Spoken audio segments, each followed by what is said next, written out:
Pagi itu, langit Jakarta terlihat cerah. Tapi hati Lisa Prameswari justru berdebar tak karuan. Ia sudah berulang kali melihat jam di pergelangan tangannya sambil memastikan ulang isi tas kecil di pangkuannya. Ada 2 kotak makan berlapis kain serbet putih, satu berisi nasi mentega dan ayam teriyaki kesukaan suaminya. Satu lagi salad sayuran buatan tangannya sendiri. Di sebelahnya, termos kecil berisi kopi hitam masih hangat. Aroma kopi itu seolah mengingatkannya pada masa-masa sederhana mereka dulu. Pagi yang sibuk di dapur kontrakan kecil, tawa, dan ciuman singkat sebelum Adrian berangkat kerja dengan dasi yang miring. Mobil online yang ditumpanginya berbelok ke jalan besar.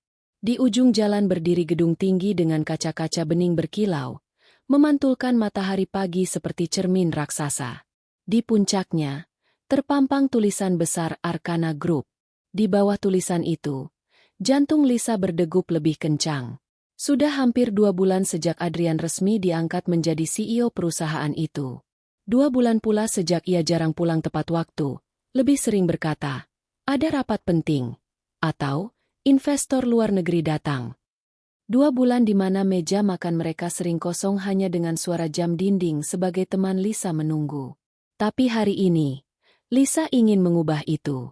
Ia ingin datang memberi kejutan, sekadar makan siang berdua di ruangannya. Seperti dulu saat mereka masih berjuang bersama. Ia menatap dirinya di kaca jendela mobil, memastikan penampilannya. Blus putih sederhana, rok selutut berwarna krem, rambut disanggul rapi dengan jepit mutiara. Tidak berlebihan, tapi cukup pantas untuk istri seorang CEO. Ia ingin Adrian bangga melihatnya. Mobil berhenti di depan gedung tinggi itu. Pintu otomatis berkilau di bawah terik matahari. Lisa menarik napas panjang sebelum melangkah keluar. Udara pagi bercampur wangi parfum orang-orang berjas yang berlalu lalang. Dunia Adrian kini tampak berbeda, lebih cepat, lebih tinggi, lebih asing. Langkahnya terhenti di pos satpam. 2 petugas keamanan berseragam abu-abu tampak berbincang sambil memegang clipboard dan ponsel. Lisa tersenyum ramah. Permisi, saya ingin bertemu dengan Pak Adrian Wiratama, katanya sopan. Satpam pertama, pria parubaya bernama Pak Rudi, mengangkat wajahnya dari meja. Maaf, Ibu, dengan siapa ya? Saya Lisa. Lisa Prameswari, istrinya. Ada jeda sejenak. Pandangan Pak Rudi berpindah ke rekannya, lalu kembali ke Lisa. Senyumnya kikuk. Istrinya, Pak Adrian. Lisa mengangguk kecil. Ya. Bisa tolong kabari ke atas kalau saya ingin menemuinya. Pak Rudi tampak menahan sesuatu di wajahnya, seperti orang yang tak yakin harus tersenyum atau tidak. Baik, Bu. Tapi mungkin Ibu bisa tunggu sebentar, ya? Katanya akhirnya. Tangannya meraih telepon meja, menekan beberapa tombol, lalu berhenti. Ia tidak jadi menelepon. Lisa menatapnya, sedikit bingung. Ada masalah? Belum sempat Pak Rudi menjawab, suara deru mesin mobil mewah terdengar dari arah gerbang. Sebuah sedan hitam berhenti tepat di depan pos. Lampu depannya memantul di kaca hingga Lisa sempat memicingkan mata.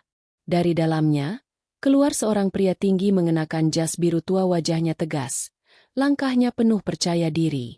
Lisa menegang. Ia tak perlu menunggu lebih lama untuk mengenali sosok itu. Itu Adrian, suaminya. Namun sebelum sempat ia melambaikan tangan atau memanggil namanya, sisi pintu sebelah kanan mobil terbuka, dan seorang wanita muda turun dengan senyum menawan. Rambutnya hitam berkilau, jatuh di bahu dalam gelombang lembut. Ia memakai dress satin abu-abu dengan potongan elegan, sepatu hak tinggi, dan tas kecil menggantung di lengannya. Tangannya refleks menyentuh lengan Adrian sambil tertawa kecil. Pak Adrian, meeting jam 10 sudah fix ya? Nanti saya bantu koordinasikan dengan tim PR, katanya dengan nada manja yang tersamar sopan. Lisa membeku. Ia melihat adegan itu seakan dalam gerak lambat suaminya tertawa, lalu membalas sentuhan lembut itu tanpa menolak. Dunia Lisa tiba-tiba terasa sempit. Udara yang tadi segar berubah menjadi berat. Di pos kecil itu, Pak Rudi menelan ludah, lalu menunduk pura-pura sibuk dengan buku catatan. Tapi rekannya tak bisa menyembunyikan senyum tipisnya. Senyum yang terasa seperti pisau bagi Lisa. Ia mendengar suara berbisik pelan. Itu Bu Nadia ya, PR manajer baru. Deket banget sama Pak Adrian tuh. Bekal di tangan Lisa terasa semakin berat. Tutup kotak makanannya sedikit bergeser, menumpahkan aroma ayam teriyaki ke udara. Wangi itu dulu membuat Adrian tersenyum setiap kali ia membawanya. Sekarang aroma itu justru membuat Lisa ingin muntah. Adrian menatap ke arah pos. Matanya bertemu dengan Lisa. Untuk sesaat, ekspresinya beku, antara terkejut dan tidak percaya. Tapi secepat kilat, ia menutup emosi itu dengan senyum tipis yang nyaris dingin. "Lisa?" katanya datar, lalu berjalan mendekat. "Kamu ngapain kesini?" Lisa menelan ludah, mencoba menjaga suaranya agar tidak bergetar. "Aku cuma mau kasih kamu makan siang. Aku pikir kamu sibuk."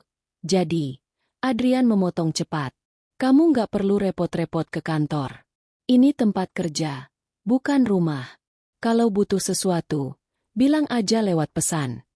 Nada suaranya keras, tajam, dan cukup nyaring hingga beberapa karyawan yang lewat sempat menoleh. Lisa merasa darahnya naik ke kepala, tapi ia tetap berusaha tenang. Matanya menatap langsung ke mata suaminya, mata yang dulu selalu menatapnya penuh cinta. Kini hanya menyimpan rasa asing. Wanita di samping Adrian yang dipanggil Nadia melihat Lisa dari ujung kepala sampai kaki. Senyum kecilnya tidak bisa dibilang ramah. "Oh, jadi ini istri Bapak?" katanya pelan, seolah memastikan. "Senang bertemu, Bu Lisa. Saya Nadia Halim, dari PR." Lisa hanya menatapnya tanpa balas senyum. Dalam dadanya, ada sesuatu yang retak halus. Tapi bukan air mata yang keluar, hanya diam, dingin, dan getir. Adrian mengalihkan pandang. "Sudahlah, Lisa. Aku benar-benar sibuk. Nanti kita bicara di rumah." Ia berjalan masuk ke gedung tanpa menunggu jawaban, meninggalkan Lisa berdiri di sana, memegang kotak bekal yang kini tak berguna. Nadia mengikuti di belakangnya, sempat menoleh dan melempar pandangan seolah berkata, "Lihat, siapa yang menang sekarang." Langit yang tadi cerah perlahan tertutup awan. Sinar matahari memudar di balik gedung tinggi. Lisa menatap punggung suaminya yang menjauh, lalu menurunkan pandangan ke kotak makan di tangannya. Tetes saus menodai serbet putih. Tangannya gemetar, tapi ia tetap menggenggamnya erat. Di sekelilingnya, lalu lintas pagi tetap ramai. Orang-orang sibuk dengan hidupnya masing-masing. Tak ada yang peduli pada perempuan yang berdiri di depan gerbang besar dengan wajah pucat dan mata kosong. Pak Rudi akhirnya mendekat. Suaranya pelan. "Maaf ya, Bu, saya nggak tahu." Lisa tersenyum lemah. "Nggak apa-apa, Pak. Saya juga nggak tahu banyak hal." Ia melangkah pergi tanpa menoleh, meninggalkan pos satpam, meninggalkan tawa, dan meninggalkan seluruh kebanggaannya yang seolah pecah di trotoar itu. Setiap langkahnya di trotoar terasa berat. Kakinya lemas, tapi ia menolak untuk menangis. Di dalam dirinya, ada suara kecil berbisik, "Jangan sekarang, jangan di sini." Ia menunggu sampai tubuhnya berhenti di halte kosong di ujung jalan. Di sana ia duduk, memeluk tasnya. Angin lewat membawa sisa wangi parfum Nadia yang masih menempel di udara manis. Menusuk, menyakitkan. Dalam diam, Lisa membuka kotak bekal itu. Nasi dan ayam masih utuh, tapi sudah dingin. Ia menatapnya lama, lalu menutup lagi perlahan.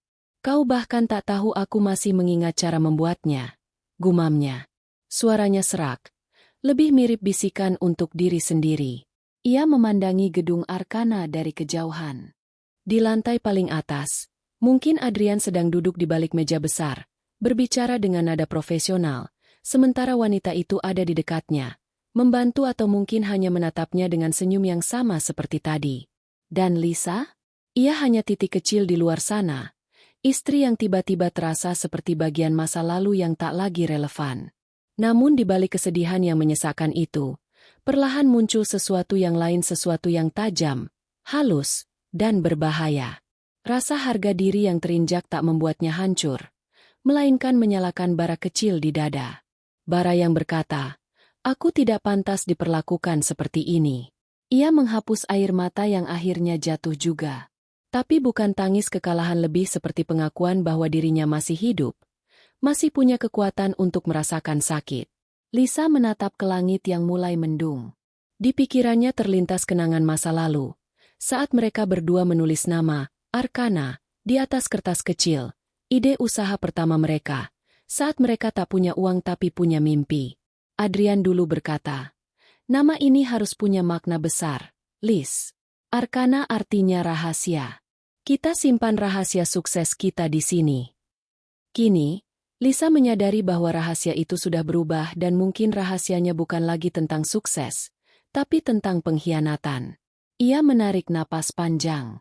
Dari dalam tas, ia mengeluarkan ponselnya, membuka pesan terakhir dari Adrian seminggu lalu. Maaf, aku rapat lagi. Jangan tunggu makan malam. Pesan itu kini terasa seperti kalimat kosong. Ia menghapusnya tanpa pikir panjang, lalu menatap refleksi dirinya di layar hitam. Wajah yang lelah, mata yang sembab, tapi masih punya sinar kecil di dalamnya. Sebuah bus berhenti di depan halte. Lisa berdiri, menyampirkan tas di bahunya, lalu naik tanpa tujuan jelas. Ia hanya ingin pergi sejauh mungkin dari gedung itu, dari bayangan yang baru saja memukul harga dirinya. Namun di hatinya, ia tahu ini bukan akhir. Ada sesuatu yang akan ia lakukan nanti, bukan untuk membalas, tapi untuk mengambil kembali dirinya sendiri. Sambil duduk di kursi bus, ia membuka ponsel lagi dan mencari nama yang sudah lama tidak ia hubungi. Tara, sahabat kuliahnya. Satu-satunya orang yang tahu betapa keras mereka berjuang dulu. Jarinya berhenti di atas tombol panggil, tapi belum menekannya. Ia tersenyum getir. Belum sekarang, bisiknya. Aku harus tenang dulu. Di luar jendela bus, gedung Arkana semakin jauh. Dari kejauhan, tulisan besar itu masih terlihat megah, seolah menertawakan dirinya. Tapi Lisa tahu, setiap gedung tinggi selalu punya fondasi dan setiap fondasi punya celah. Cepat atau lambat, semua yang berdiri di atas kebohongan akan runtuh. Ia menutup matanya, bersandar ke kursi, membiarkan bus berjalan membawa luka yang masih basah itu ke arah yang entah mana. Dalam kepalanya, satu kalimat berulang-ulang, seperti mantra yang ia tanam dalam hati. Hari ini aku kalah. Tapi suatu hari nanti, mereka akan tahu siapa yang sebenarnya berdiri paling kuat.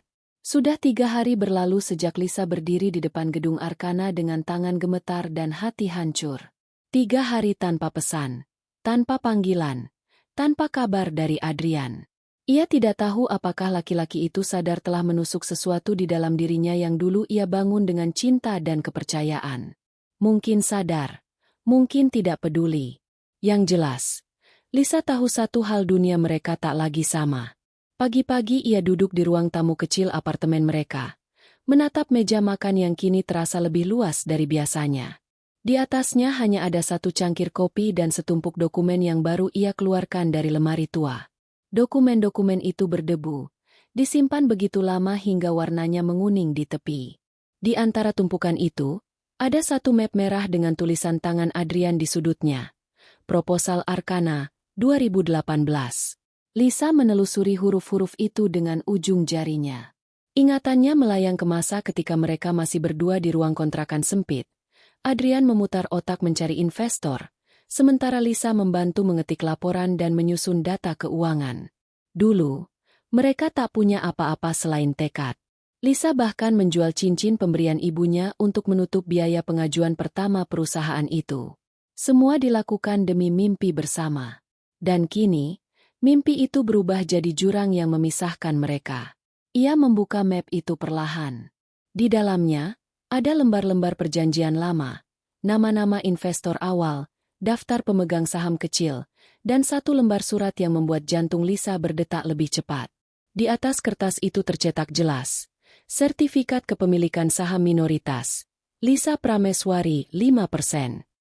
Lembar itu seperti cahaya kecil di tengah kabut.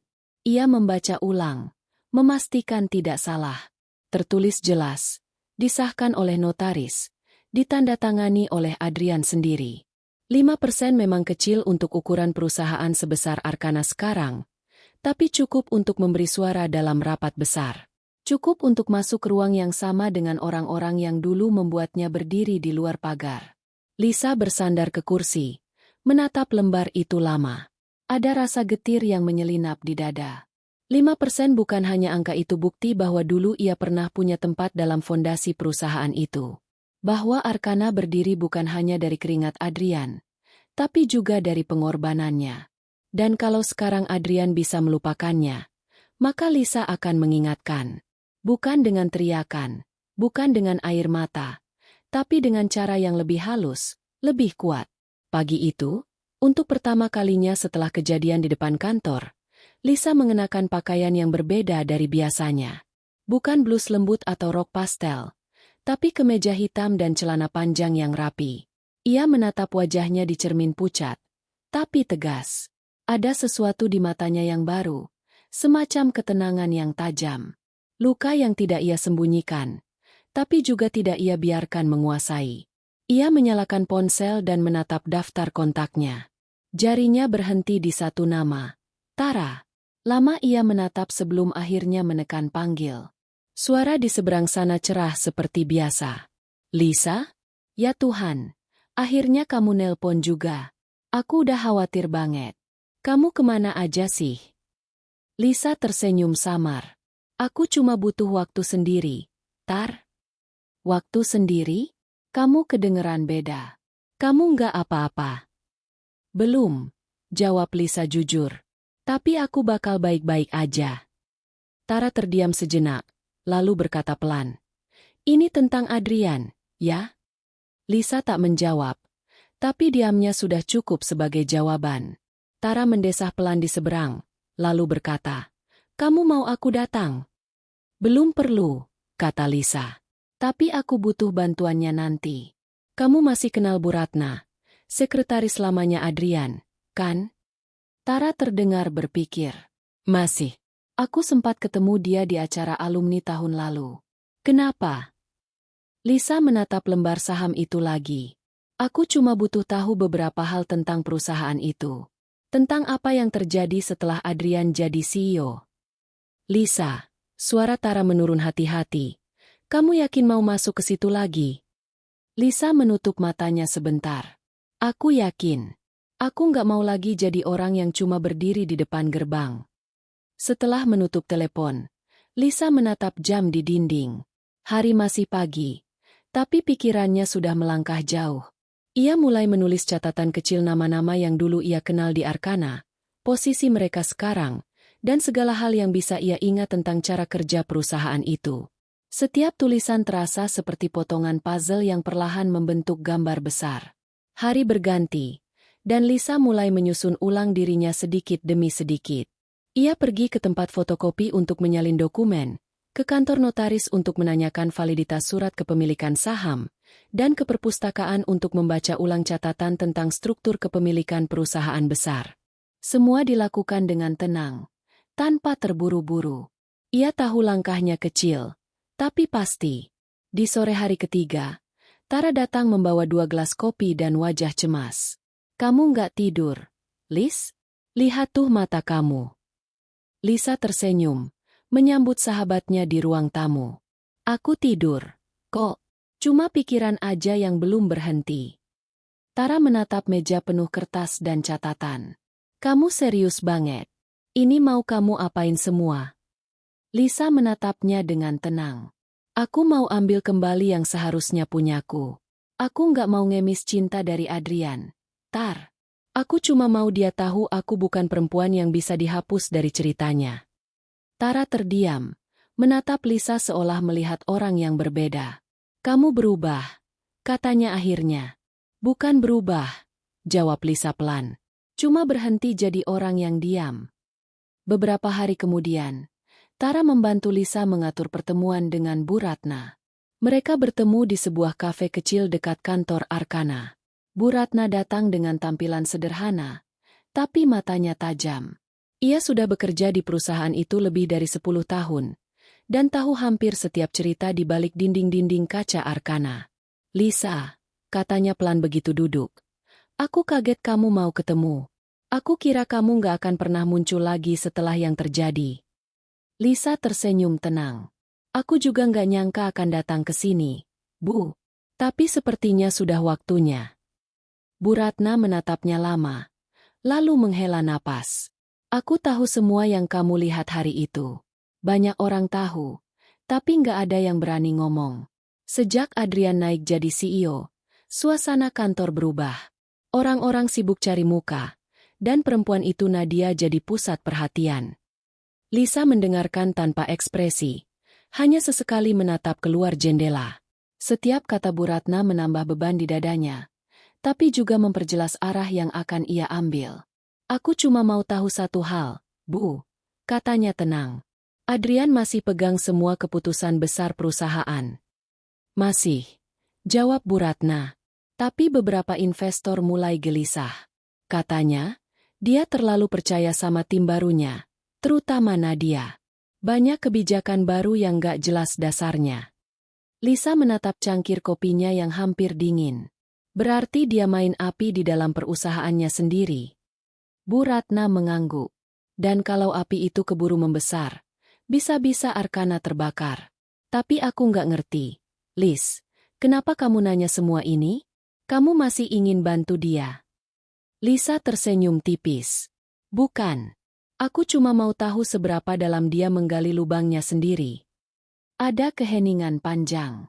Hanya suara sendok beradu dengan cangkir di meja yang terdengar.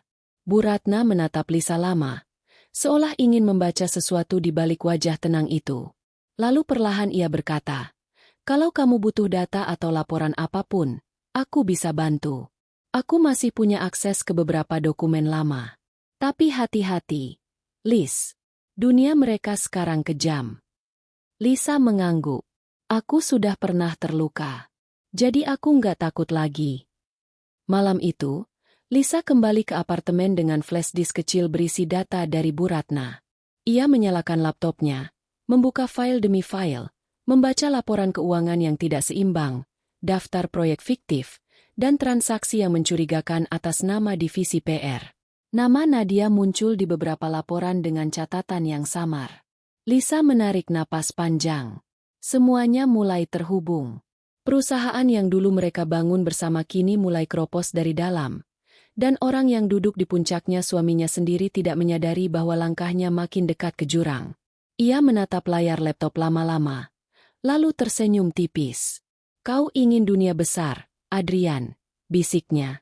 Dan aku akan tunjukkan harga dari dunia yang kau pilih. Namun di balik senyum itu, ada juga rasa sakit yang tak bisa hilang. Ia masih mencintai Adrian, dan itu yang paling menyiksa. Ia tidak ingin menghancurkannya, tapi ia juga tidak bisa lagi membiarkan dirinya diinjak. Maka ia memilih jalan yang paling sulit menegakkan keadilan tanpa kehilangan kendali. Beberapa hari berikutnya, Lisa sibuk mempersiapkan segalanya. Ia mengurus surat-surat kepemilikan saham, menghubungi notaris untuk memastikan keabsahannya, dan meminta undangan resmi untuk hadir dalam rapat pemegang saham berikutnya. Tak ada yang tahu siapa dia, karena selama ini namanya tidak pernah muncul di publikasi. Adrian pun mungkin sudah lupa bahwa istrinya masih memiliki bagian dalam perusahaan itu. Setiap malam, Lisa duduk di depan jendela, memandangi lampu-lampu kota yang berpendar di kejauhan. Ia memikirkan bagaimana semua ini bermula. Cinta, pengorbanan, ambisi. Hidup mereka dulu penuh tawa kecil, bukan angka-angka dan strategi. Adrian dulu memegang tangannya dengan janji sederhana. Kita bangun dunia ini berdua, Liz. Aku nggak akan ninggalin kamu. Kini janji itu tinggal gema samar. Tapi Lisa tahu, kadang yang paling kuat bukan janji, melainkan tekad untuk tidak lagi mempercayai kebohongan. Ia menutup mata sejenak, membiarkan air matanya jatuh pelan. Setelah itu, wajahnya kembali datar, tegas. Tangannya mengetik pesan pendek untuk Tara. Semua sudah siap. Aku akan datang ke rapat itu. Ketika pesan terkirim, Lisa merasa dadanya ringan, bukan karena lega, tapi karena tahu arah langkahnya sudah jelas. Ia tidak lagi sekadar istri yang ditinggalkan di depan pagar. Ia adalah bagian dari perusahaan itu, dari sejarahnya, dari segalanya yang pernah mereka bangun. Dan ia akan menuntut tempatnya kembali, bukan sebagai bayangan di belakang Adrian, tapi sebagai seseorang yang berdiri sejajar atau bahkan lebih tinggi. Malam makin larut. Hujan turun di luar jendela, menimpa kaca dengan suara lembut. Lisa berdiri, menatap pantulan dirinya di kaca yang berembun. Di sana ia melihat dua sosok, dirinya yang dulu, yang penuh harapan dan cinta, dan dirinya yang kini, yang tenang tapi berbahaya. Ia tahu, dua sosok itu tak akan pernah menyatu lagi. Yang lama sudah mati di depan gerbang Arkana. Yang baru akan berjalan masuk, dengan langkah yang tak lagi bisa dihentikan. Besok, bisiknya pelan. Aku akan mulai dari sana lagi. Tapi kali ini, bukan untuk dia, untuk diriku sendiri. Pagi itu, udara di luar terasa lebih dingin dari biasanya, meski matahari sudah meninggi. Lisa berdiri di depan cermin kamar, memperhatikan pantulan dirinya dengan tenang. Rambutnya disanggul rapi. Sedikit polesan make-up membuat wajahnya tampak tegas tapi tetap lembut. Blazer berwarna krem muda membingkai tubuhnya dengan sempurna. Dan sepatu hitam yang ia kenakan berkilau tanpa celah. Tak ada lagi sisa perempuan yang berdiri gemetar di depan pos satpam beberapa minggu lalu. Hari ini, Lisa bukan datang sebagai istri yang terluka, melainkan sebagai seseorang yang siap mengambil kembali haknya. Di atas meja kecil di dekat tempat tidur, tergeletak map kulit berwarna hitam. Di dalamnya, surat undangan resmi rapat pemegang saham Arkana Group, salinan dokumen kepemilikan sahamnya, dan data-data yang telah disusun rapi oleh Bu Ratna dan Tara. Semua sudah siap. Bahkan terlalu siap untuk sesuatu yang dulu ia kira tak akan pernah berani ia lakukan. Lisa menatap jam. Pukul 8:30. Rapat dimulai pukul 10 di ruang pertemuan lantai tertinggi. Lantai yang sama tempat Adrian kini memiliki ruang kerjanya. Ia menarik napas panjang, merapikan blazer, lalu mengambil tas kecilnya. Di matanya, ada ketenangan yang lahir dari luka yang sudah matang. Luka yang tidak lagi berdarah, tapi sudah berubah menjadi kekuatan yang sulit diukur. Perjalanan menuju kantor Arkana terasa aneh. Mobil yang ia tumpangi melaju melewati jalanan yang dulu ia lewati dengan perasaan bangga. Dulu, setiap kali menatap gedung itu dari jauh, Lisa selalu merasa ikut memiliki sebagian dari cahayanya. Kini, gedung itu tampak seperti raksasa dingin dari kaca dan baja, berdiri tinggi tanpa rasa. Tapi kali ini, Lisa tidak menatapnya dari luar. Ia datang untuk masuk, untuk berdiri di jantungnya, untuk berbicara di ruang yang dulu terasa mustahil dijangkau. Ketika mobil berhenti di depan pintu masuk, beberapa karyawan menoleh sekilas, mungkin mengenali wajahnya dari berita lama atau foto pernikahan Adrian yang pernah beredar di majalah bisnis. Tapi tak ada yang benar-benar tahu siapa dia sekarang. Lisa berjalan melewati lobi dengan langkah mantap. Sepatu hak tingginya berdetak tenang di lantai marmer, bergema lembut tapi pasti. Ia menuju meja resepsionis dan memperlihatkan undangan rapat. "Nama saya Lisa Prameswari," katanya sopan. "Pemegang saham minoritas Arkana Group." Resepsionis itu sempat terkejut, tapi segera memeriksa daftar peserta di layar komputernya. "Oh, benar, Ibu terdaftar. Silakan naik ke lantai 25, ruangan rapat utama. Ada lift pribadi di sebelah kanan." Lisa mengangguk dan berterima kasih. Di dalam lift, ia berdiri sendirian. Dinding kaca lift memperlihatkan pemandangan kota yang terbuka luas. Jakarta terlihat kecil dari ketinggian itu, seolah semua hiruk-pikuk dunia bisa diremukan hanya dengan genggaman tangan. Di bayangan pantulan kaca, Lisa melihat dirinya tersenyum samar, bukan senyum kemenangan, tapi semacam kesadaran bahwa setiap langkah yang ia ambil hari ini akan mengubah arah hidupnya, entah kemanapun hasilnya nanti. Ketika pintu lift terbuka, udara di lantai 25 terasa berbeda. Suara langkah, tawa formal, dan aroma parfum mahal bercampur di udara. Beberapa orang bersetelan jas rapi menatap Lisa dengan heran ketika ia berjalan melewati lorong. Tak ada yang menyapa, tapi beberapa mulai berbisik, seolah keberadaannya membawa rasa penasaran yang belum sempat dicerna. Ruang rapat utama terbuka luas, dengan jendela besar yang memperlihatkan langit biru dan siluet gedung-gedung lain di kejauhan. Di tengah ruangan berdiri meja oval panjang dengan kursi kulit hitam di sekelilingnya. Logo Arkana terukir di dinding depan, menatap tajam seperti mata yang mengawasi segalanya. Beberapa petinggi perusahaan sudah duduk di sana, berbincang sambil membuka laptop dan dokumen. Suasana formal, tegang tapi elegan. Lisa berjalan masuk dengan tenang. Suara langkahnya membuat beberapa kepala menoleh. Termasuk satu kepala yang paling ia kenal, Adrian Wiratama. Untuk sesaat, waktu terasa berhenti. Tatapan mereka bertemu.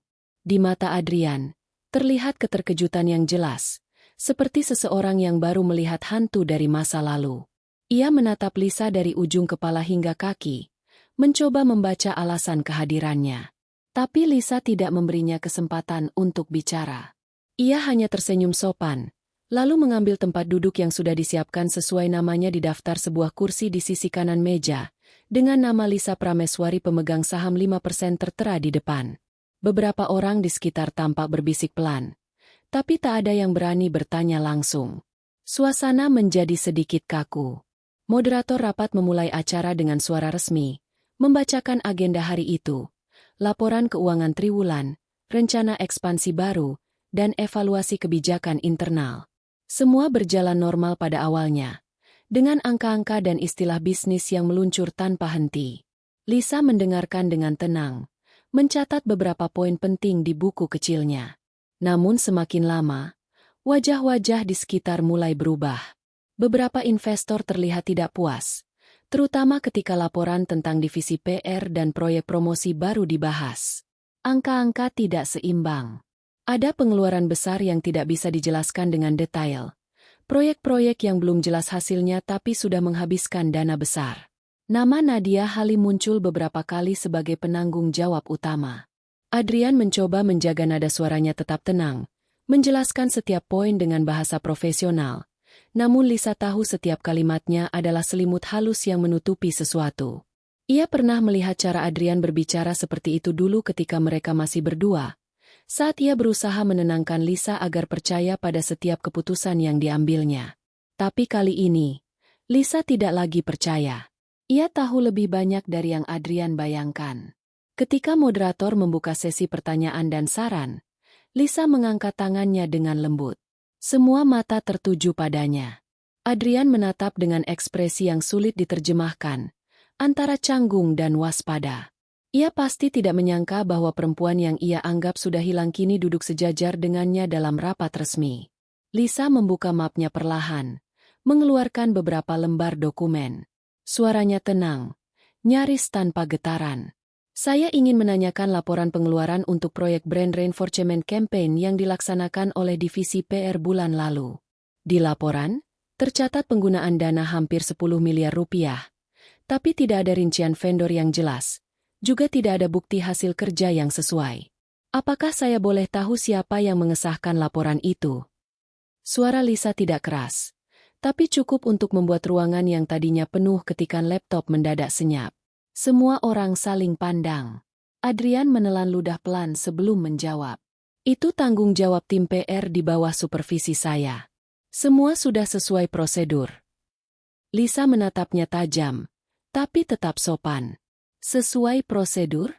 Tapi laporan ini, ia mengangkat satu lembar kertas. Menunjukkan tanda tangan Anda di bagian pengesahan dana tanpa notulensi rapat persetujuan. Itu berarti tidak melalui mekanisme biasa. Beberapa petinggi mulai berbisik lebih keras. Sebagian menatap Adrian dengan dahi berkerut. Lisa menutup map itu dengan perlahan, seolah sudah cukup memberi isyarat. Saya tidak berniat mempermalukan siapapun, katanya pelan. Tapi sebagai salah satu pemegang saham, saya merasa perlu menanyakan transparansi yang seharusnya menjadi prinsip dasar perusahaan ini. Adrian tampak berusaha menahan diri. Ia menarik napas, menatap Lisa tajam, namun tidak bisa menjawab dengan pasti. Moderator mencoba menengahi, tapi suasana sudah berubah. Para investor mulai bertanya satu persatu, mempertanyakan laporan lain yang tampak ganjil. Lisa tidak berkata banyak setelah itu, hanya diam dan mendengarkan. Tapi keberadaannya saja sudah cukup untuk memecah ketenangan rapat yang biasanya dikendalikan penuh oleh Adrian. Ketika rapat berakhir, Suasana ruangan terasa berat. Beberapa petinggi mendekati Lisa, memperkenalkan diri dengan sopan, sebagian dengan rasa ingin tahu. Ia membalas dengan ramah, tanpa menunjukkan emosi. Hanya Adrian yang masih duduk di tempatnya, menatap meja kosong di depannya. Setelah semua orang keluar, ia bangkit dan menghampiri Lisa. "Jadi ini maksudmu?" katanya dengan nada dingin. "Kau datang ke sini untuk mempermalukanku di depan semua orang." Lisa berdiri, menatapnya dengan sorot mata yang dalam tapi tenang. "Aku datang untuk mengingatkanmu. Aku masih bagian dari perusahaan ini, Adrian. Bagian yang kau lupakan." "Lisa, aku..." "Tidak perlu," potong Lisa pelan.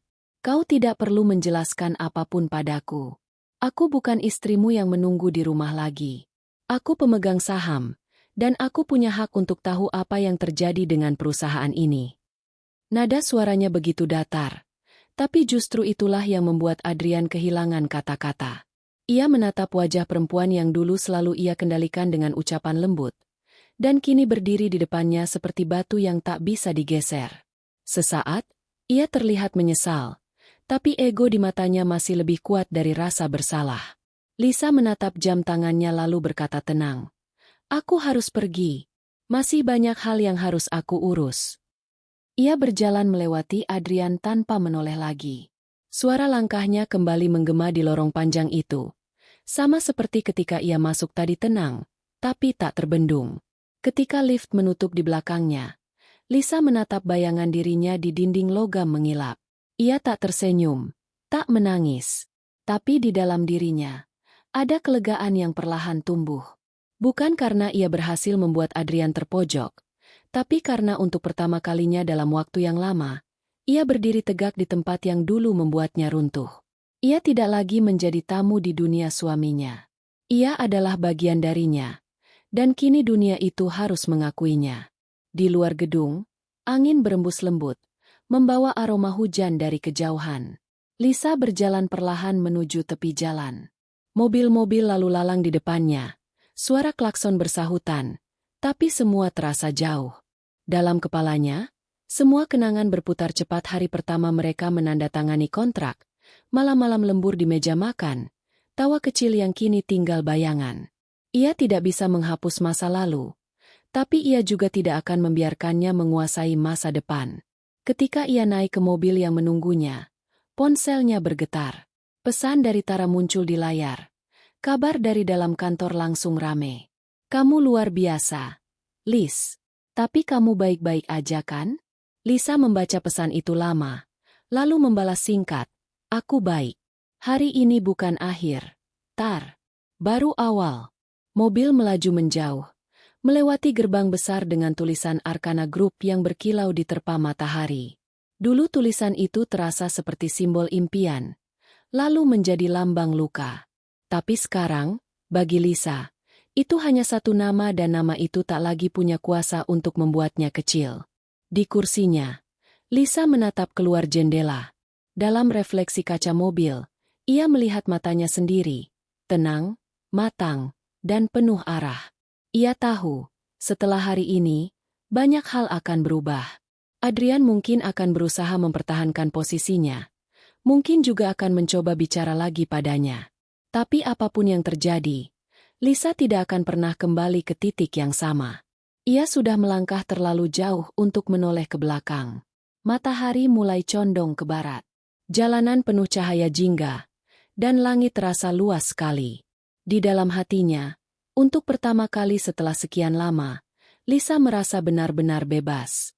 Tidak dari cinta, tidak dari kenangan, tapi dari ketergantungannya sendiri. Dan di antara kilau senja itu, ia berjanji dalam hati, "Jika dulu aku datang membawa cinta, sekarang aku datang membawa keadilan." Dan keadilan tidak pernah butuh permintaan maaf. Hari-hari setelah rapat itu menjadi masa paling sibuk dalam hidup Lisa, tapi juga masa yang paling sunyi. Ia tak lagi punya waktu untuk memikirkan luka secara sentimental. Dunia bergerak terlalu cepat, dan untuk pertama kalinya dalam waktu lama, ia membiarkan dirinya ikut bergerak di dalamnya. Berita tentang kehadirannya di rapat pemegang saham Arkana menyebar lebih cepat daripada yang ia bayangkan. Beberapa media bisnis mulai menulis artikel dengan judul samar, membahas tentang pemegang saham misterius yang mengguncang rapat tahunan. Nama Lisa Prameswari muncul di forum-forum internal dan grup gosip kantor. Sebagian mengenalnya sebagai mantan istri sang CEO, sebagian hanya menebak-nebak hubungan di antara mereka. Tapi Lisa tidak peduli. Ia sudah menutup semua media sosialnya, mematikan notifikasi berita, dan memilih tenggelam dalam pekerjaannya yang baru. Ia menerima tawaran konsultasi dari perusahaan kecil di bidang desain interior, bidang yang dulu hanya ia tekuni sebagai hobi. Kini, ia melakukannya dengan tekun, mengisi hari-harinya dengan rencana-rencana ruang, garis, dan warna. Setiap ruangan yang ia tata seperti menata ulang pikirannya sendiri, dari kekacauan menuju keseimbangan. Namun di luar sana, dunia Adrian mulai bergetar. Rapat yang dihadiri Lisa memicu audit internal. Beberapa investor besar meminta klarifikasi lebih lanjut, dan tim keuangan mulai memeriksa kembali laporan-laporan lama. Tidak ada yang tahu pasti siapa yang memulai, tapi satu hal jelas, kehadiran Lisa membuat semua orang mulai mempertanyakan integritas pimpinan mereka. Adrian, di sisi lain, berusaha mempertahankan kendali. Ia masih tampil percaya diri di hadapan publik, menghadiri wawancara, tersenyum di depan kamera, dan mengulang kalimat yang sama di setiap kesempatan bahwa Arkana berada di jalur pertumbuhan. Namun di balik itu, ia mulai kehilangan pegangan. Malam-malamnya menjadi panjang. Ia duduk sendirian di ruang kerjanya di lantai 25, memandangi kota yang berkelap-kelip di bawah sana. Dulu, pemandangan itu memberinya kekuatan. Sekarang, hanya memantulkan bayangan dirinya yang lelah.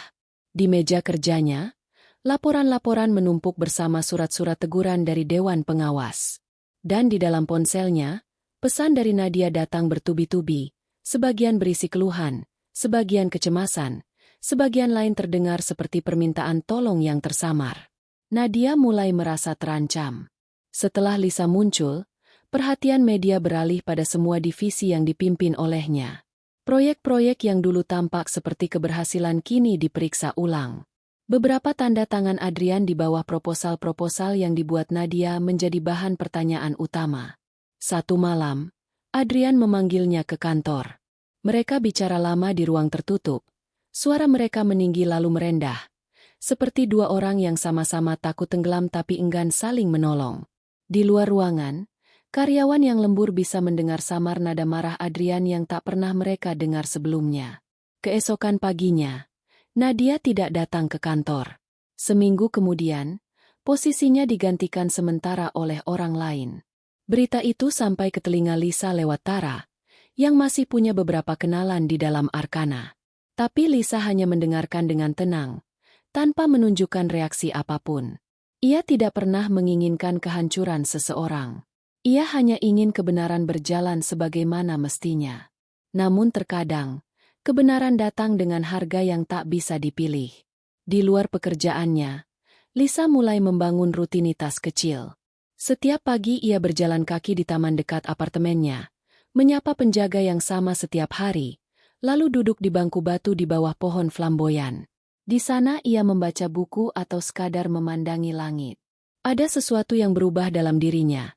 Dulu ia selalu berpikir hidup harus dijalani dengan kecepatan orang lain mengikuti, mendukung, menunggu. Kini, ia belajar bahwa hidup bisa juga diatur dengan ritme sendiri. Namun ketenangan itu tak bertahan lama. Suatu sore, ketika Lisa baru pulang dari pertemuan kerja, suara bel apartemennya berbunyi. Ia membuka pintu dengan asumsi mungkin kurir atau Tara yang datang tanpa kabar. Tapi yang berdiri di sana adalah Adrian. Ia mengenakan kemeja abu-abu tanpa jas. Wajahnya lebih pucat dari biasanya. Rambutnya sedikit berantakan. Matanya tampak lelah. Lisa berdiri diam di ambang pintu, tidak mengundangnya masuk. Ada jeda panjang di antara mereka. Hening yang penuh sejarah. "Aku perlu bicara," kata Adrian akhirnya. Suaranya pelan tapi berat. Lisa tidak menolak, tapi juga tidak menyambut. Ia hanya memiringkan tubuhnya sedikit, memberi ruang secukupnya. Adrian masuk, langkahnya hati-hati, seperti seseorang yang masuk ke dalam ruang yang tidak lagi miliknya. Di ruang tamu, aroma kopi masih tersisa dari pagi tadi. Lisa duduk di sofa, sementara Adrian berdiri beberapa langkah di depannya, menatap sekeliling dengan pandangan samar. "Kau tinggal sendirian?" tanyanya, sekadar basa-basi.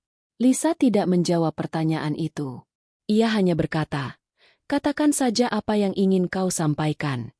Adrian menarik napas panjang. "Aku tahu kau berpikir aku berubah. Tapi semua yang kulakukan di Arkana adalah demi perusahaan itu. Demi kita dulu." Lisa menatapnya lama, seolah mencoba mengenali kembali lelaki di hadapannya. Ia tahu Adrian pandai memilih kata, tahu bagaimana membungkus kesalahan dengan alasan yang tampak logis. Tapi kali ini, kata-katanya jatuh datar. "Aku tidak datang untuk mendengar pembenaran," katanya pelan. "Kau ingin apa?" Adrian menatapnya. Ada sesuatu yang lain di matanya, campuran antara rasa bersalah dan ketakutan. Dewan mulai kehilangan kepercayaan. "Mereka menekanku karena laporan itu. Jika situasi memburuk, aku bisa kehilangan posisi. Tapi kau tahu, Lisa, Arkana tidak akan pernah menjadi seperti sekarang tanpa aku. Dan kau tahu, semua ini dimulai bersama kita." Lisa tersenyum tipis. "Ya, bersama kita. Tapi kau yang memilih berjalan sendirian." Ucapan itu membuat Adrian terdiam. Ia menunduk, menatap lantai, lalu berkata pelan, "Aku minta maaf." Lisa mendengarnya, tapi tidak menjawab. Dalam dirinya, kata maaf itu seperti benda rapuh yang terlambat datang tidak bisa memperbaiki apapun. Dulu, mungkin ia akan menangis mendengarnya. Sekarang, hanya ada rasa tenang yang dingin. "Jika kau datang untuk meminta bantuan," katanya akhirnya, "aku akan tetap melakukan apa yang benar. Aku tidak akan menutupi apapun."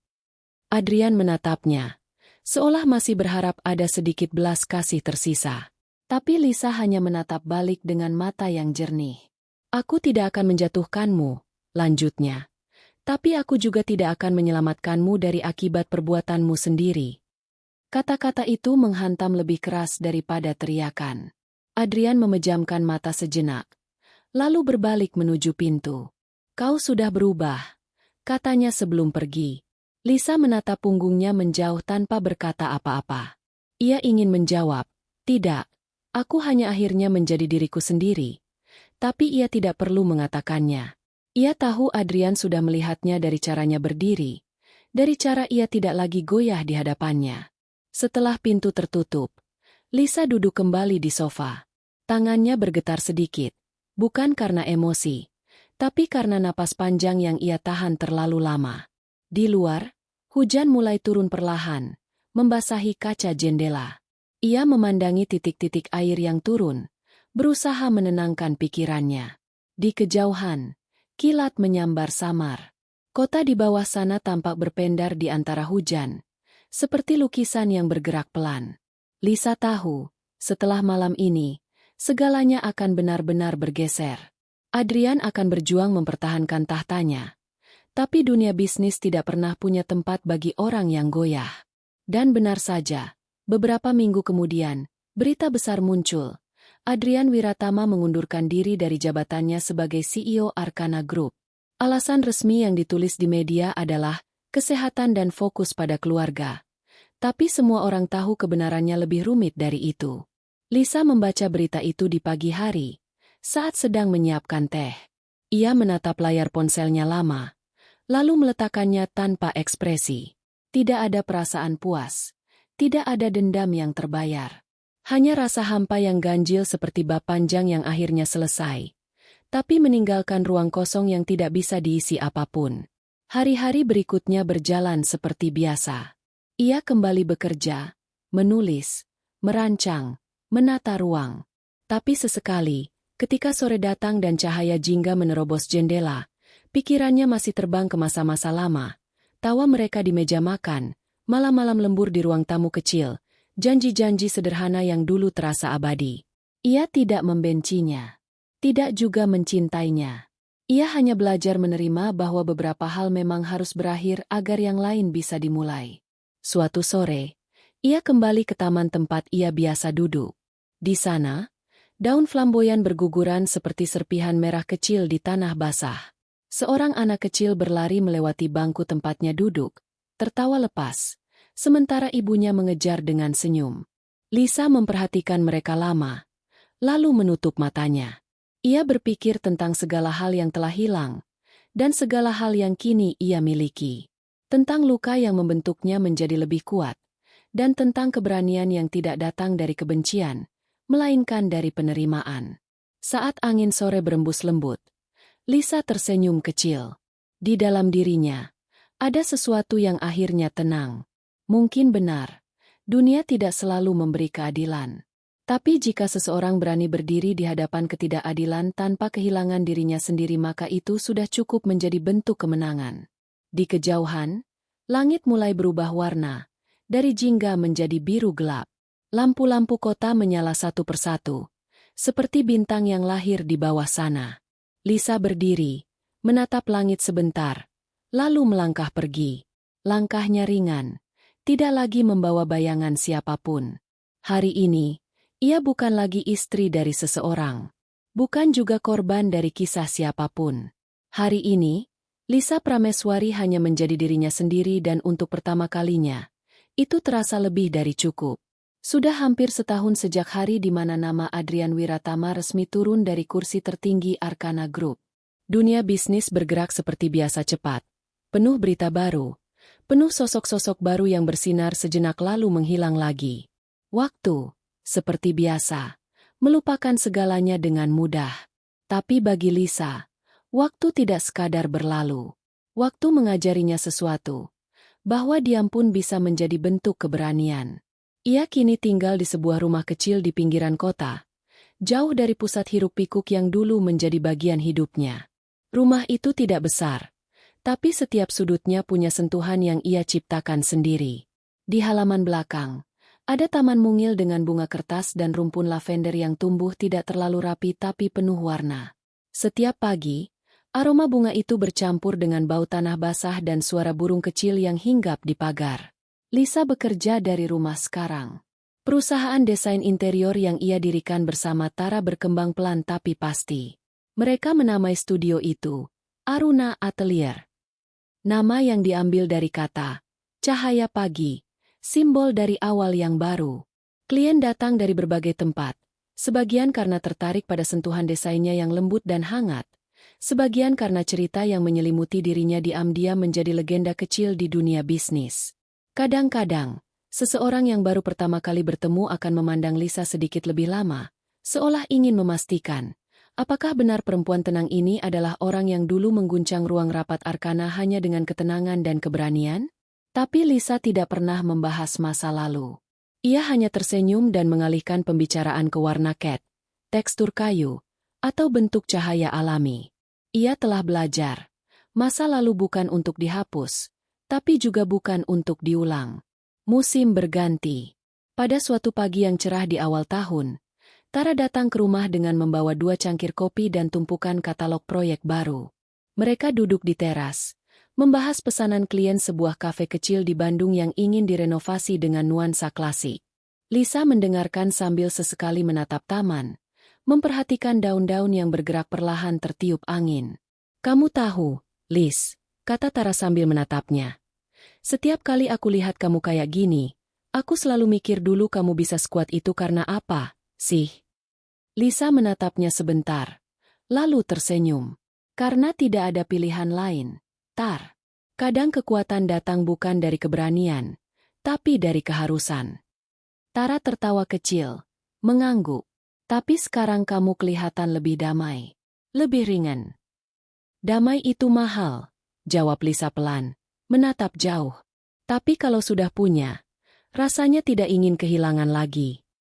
Hari-hari berikutnya berjalan sederhana, tapi penuh isi. Lisa mulai menulis kembali bukan tentang cinta atau pengkhianatan, tapi tentang ruang dan kehidupan. Ia menulis artikel kecil tentang makna ruang pribadi, tentang bagaimana setiap orang butuh tempat untuk kembali menjadi dirinya sendiri. Artikel itu diterbitkan di majalah arsitektur dan mendapat tanggapan hangat. Namun, dalam diam, Lisa tahu luka lama tidak pernah benar-benar hilang. Kadang, di tengah malam yang sunyi, bayangan masa lalu datang tanpa diundang. Ia akan terbangun, menatap langit-langit kamar, dan bertanya-tanya apakah Adrian juga terjaga di jam yang sama, memikirkan hal yang sama. Tapi seiring waktu, pertanyaan itu tidak lagi menekan. Ia hanya datang seperti embusan angin singgah, lalu pergi lagi.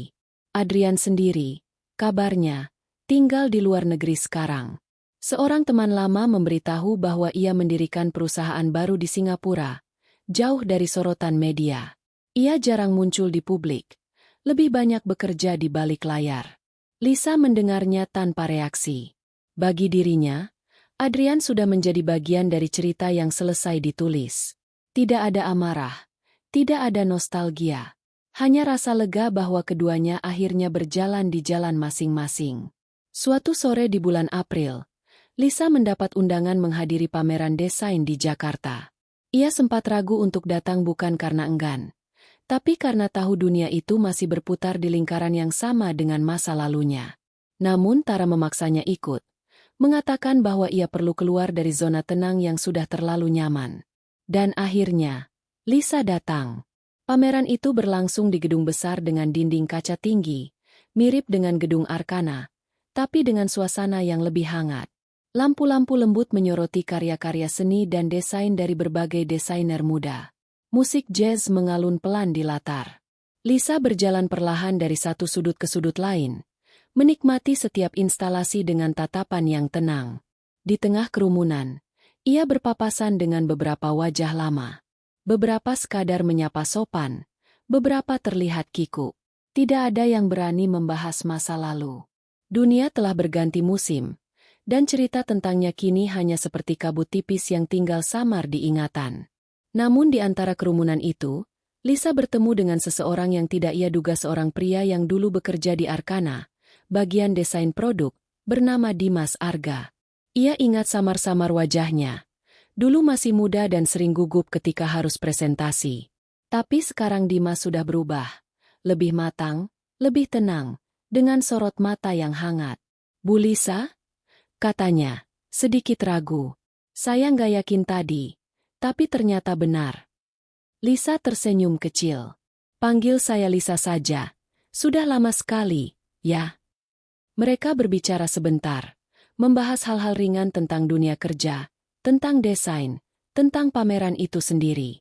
Dimas kini membuka studio kecil juga, mirip dengan Lisa, dan beberapa kali mereka tertawa mengenang bagaimana dulu suasana Arkana selalu tegang menjelang presentasi besar.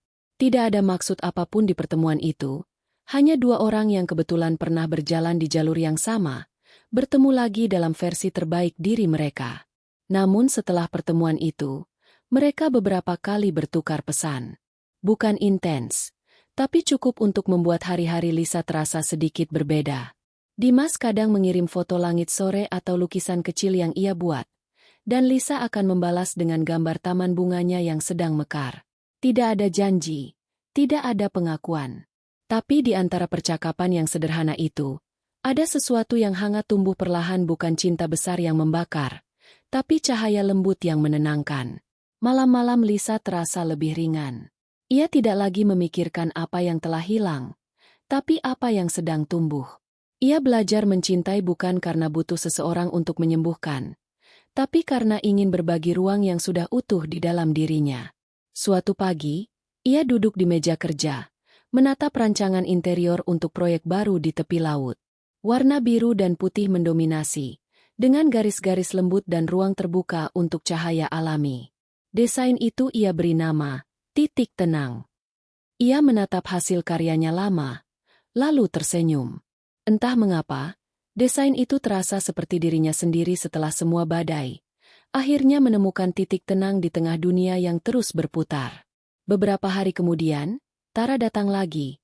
Kali ini membawa kabar bahwa ada investor yang tertarik bekerja sama memperluas Aruna Atelier. Lisa mendengarnya dengan hati-hati, menimbang segala risiko. Dulu, ia terbiasa mendampingi orang lain dalam mengambil keputusan besar. Sekarang, ia berdiri di tempat pengambil keputusan itu sendiri. Dan perasaan itu, meski menegangkan, terasa membebaskan. Kalau kamu setuju, kita bisa buka cabang baru, kata Tara. Tapi itu berarti kamu harus sering keluar kota. Siap nggak? Lisa menatap temannya, lalu tersenyum. Aku sudah melewati hal yang jauh lebih menakutkan dari perjalanan jauh. Tar. Jadi, kenapa tidak? Hari-hari berikutnya dipenuhi persiapan dan perjalanan. Lisa mulai sering bepergian, bertemu klien di berbagai kota. Setiap kali ia naik pesawat, melihat awan di bawah sana, ia merasa seperti melihat kehidupannya sendiri dulu begitu berat di bawah, tapi kini perlahan meninggi, melayang dengan tenang tanpa harus melupakan tanah yang pernah ia pijak. Suatu sore, setelah perjalanan panjang dari Bali, Lisa duduk di balkon hotel, memandangi matahari yang tenggelam di laut. Di ponselnya, masuk pesan dari Dimas. Kau tahu, langit sore ini mirip tamanmu. Aku hampir bisa mencium aroma lavendermu dari sini. Lisa membaca pesan itu dan tersenyum. Ia tidak membalas segera, hanya menatap langit yang perlahan berubah warna. Sore itu, ia merasa seluruh perjalanan hidupnya berputar kembali di dalam kepalanya dari tangis di depan pos satpam, ketatapan tajam di ruang rapat, hingga ke kebebasan yang kini ia miliki. Semuanya seperti potongan kaca, tajam, menyakitkan, tapi ketika disusun dengan sabar, akhirnya membentuk mozaik yang indah. Ketika malam datang, ia menulis di jurnal kecilnya, kadang Tuhan tidak memberi balasan dalam bentuk kemenangan. Kadang, balasannya adalah kedamaian. Dan itu cukup. Hari-hari berlalu. Hidup tidak lagi terasa seperti menunggu seseorang datang atau pergi. Lisa kini berjalan bukan karena ingin membuktikan apapun, tapi karena ia tahu langkahnya sendiri punya arah. Pada suatu pagi yang cerah, ia kembali berdiri di depan cermin. Pantulan dirinya menatap balik dengan senyum kecil wajah yang sama, tapi dengan mata yang berbeda. Di belakangnya, sinar matahari menembus jendela, menyentuh bahunya dengan lembut. Ia merapikan rambutnya, mengambil tas kerja, dan melangkah keluar rumah. Udara pagi menyapa hangat. Aroma bunga kertas mengiringinya sampai ke pagar. Langkahnya mantap, tidak terburu-buru, tapi pasti. Ia tahu hari ini akan sama seperti hari-hari lainnya penuh tantangan, tapi juga penuh kemungkinan. Dan di antara kemungkinan-kemungkinan itu, Lisa tidak lagi mencari cinta, atau keadilan, atau pembuktian. Ia hanya mencari keseimbangan dan dalam setiap langkahnya, ia sudah menemukannya. Mungkin suatu hari nanti ia akan mencintai lagi, mungkin tidak. Tapi apapun yang terjadi, ia tahu kini dirinya tidak lagi ditentukan oleh siapapun. Karena setelah semua luka, pengkhianatan, dan kebangkitan itu, Lisa akhirnya mengerti satu hal yang tak pernah ia pahami dulu. Bahwa menjadi kuat bukan berarti tidak pernah hancur tapi berarti bisa menyusun ulang dirinya dari serpihan yang pernah pecah, menjadi sesuatu yang lebih indah dari sebelumnya. Dan hari itu, di bawah langit yang terang, Lisa Prameswari melangkah sekali lagi. Bukan menuju siapapun, bukan menjauh dari siapapun tapi menuju dirinya sendiri. 5 tahun telah berlalu sejak pagi terakhir Lisa menatap gedung Arkana dari kejauhan. Kota sudah berubah banyak. Jalan-jalan yang dulu padat kini bertambah tinggi gedungnya, lampu-lampu kota makin terang, dan wajah-wajah baru silih berganti mengisi papan iklan besar di sudut jalan. Namun ada satu hal yang tetap sama, cara pagi datang dengan lembut, membawa bau embun dan cahaya baru. Aruna Atelier kini dikenal sebagai salah satu studio desain interior paling berpengaruh di Indonesia. Tidak besar, tapi elegan, dan selalu punya sentuhan khas. Kehangatan yang terasa di setiap ruang. Nama Lisa Prameswari kadang muncul di majalah, kadang disebut di seminar, tapi ia selalu menjaga jarak dari sorotan publik. Ia lebih suka berdiri di belakang layar, menata ruang dan membiarkan karyanya berbicara sendiri. Hari itu, ia berada di Yogyakarta, menghadiri pembukaan proyek terbaru, sebuah galeri seni yang menampilkan karya perupa muda. Ruangan itu terang, penuh aroma cat baru, dan di tengahnya berdiri sebuah instalasi sederhana dinding kaca setengah lingkaran yang memantulkan cahaya sore. Di bawahnya, ada tulisan kecil, untuk mereka yang pernah hancur, tapi masih memilih mencipta. Lisa membaca kalimat itu lama. Tidak ada yang tahu, kalimat itu adalah idenya sendiri. Ia menulisnya tanpa sadar, tapi kini terasa seperti pesan untuk dirinya di masa lalu. Di luar galeri, langit sore berubah jingga. Ia duduk di bangku taman, membuka buku catatan kecil yang selalu ia bawa. Di halaman terakhir, ada catatan pendek dari 4 tahun lalu. Suatu hari nanti, aku ingin menatap masa lalu tanpa ingin mengubah apapun. Ia tersenyum. Mungkin hari itu sudah tiba. Seseorang berjalan mendekat. Langkahnya tenang, sedikit lambat, tapi pasti. Lisa menoleh, dan di sana berdiri Adrian. Rambutnya sedikit beruban di pelipis. Wajahnya tidak setegang dulu, dan sorot matanya sudah kehilangan kesombongan yang dulu begitu tajam. Ia mengenakan kemeja sederhana, tanpa tanda-tanda kemewahan. "Lisa," katanya pelan. Lisa menatapnya lama sebelum menjawab. "Adrian." Tak ada amarah, tak ada nostalgia. Hanya dua orang yang pernah berjalan di jalan yang sama, kini berdiri di persimpangan hidup masing-masing. "Aku dengar kamu berhasil," kata Adrian dengan suara pelan. "Aku ikut bangga." Lisa tersenyum kecil. "Aku hanya melakukan apa yang seharusnya kulakukan." Adrian mengangguk. Ia tampak ingin mengatakan banyak hal, tapi menahan diri. Angin sore bertiup, membawa suara anak-anak tertawa dari kejauhan. Sesaat keduanya diam, lalu Adrian bicara lagi, kali ini dengan nada yang lebih berat. "Waktu itu, aku pikir aku tahu apa artinya sukses," katanya. "Ternyata aku hanya takut kehilangan kekuasaan. Dan aku benar-benar kehilangan segalanya." Lisa tidak menjawab. Ia hanya menatap langit yang mulai berubah warna.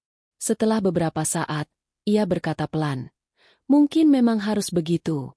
Beberapa hal memang harus hilang dulu supaya kita bisa belajar menatap apa yang tersisa." Adrian menunduk, lalu tersenyum kecil. "Kamu masih sama seperti dulu. Tenang, tapi bisa bikin orang merasa ditelanjangi dengan kata-kata." Lisa tertawa pelan, bukan karena ejekan itu, tapi karena kedengarannya jujur. "Tidak. Aku tidak sama seperti dulu. Aku sudah berhenti mencari jawaban dari orang lain." Adrian menatapnya lama, lalu menarik napas. "Aku ingin minta maaf. Bukan karena berharap dimaafkan, tapi karena aku ingin kamu tahu aku sadar betapa bodohnya aku dulu." Lisa menatap wajahnya, mencari bekas dari pria yang dulu begitu ia cintai. Tapi yang ia temukan hanyalah seseorang yang pernah lewat di hidupnya. Dan itu cukup. "Aku sudah memaafkanmu, Adrian," katanya lembut. "Sudah lama." Adrian menatapnya, dan di matanya ada sesuatu yang seperti kelegaan. "Terima kasih," katanya. "Benar-benar terima kasih." Keduanya diam lagi. Tak ada yang perlu dikatakan lebih banyak. Masa lalu telah selesai berbicara. Ketika Adrian pamit, ia berjalan pergi tanpa menoleh lagi. Lisa memperhatikannya sampai sosok itu menghilang di balik kerumunan. Tidak ada air mata, tidak ada penyesalan. Hanya rasa damai yang mengisi dada. Malam turun perlahan.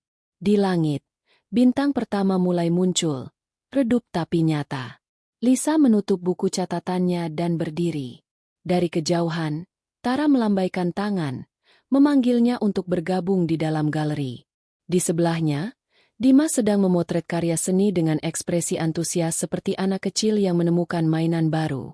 Lisa tersenyum dan berjalan ke arah mereka.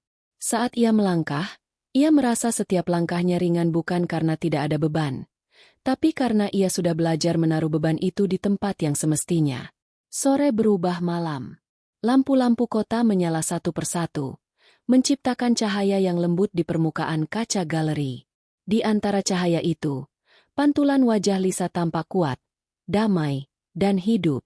Di dalam dirinya, tidak ada lagi bayang-bayang yang mengintai. Tidak ada dendam yang perlu dibalas. Tidak ada luka yang perlu disembunyikan. Hanya ruang luas tenang, jernih, dan penuh cahaya. Dan di ruang itu, ia akhirnya benar-benar pulang.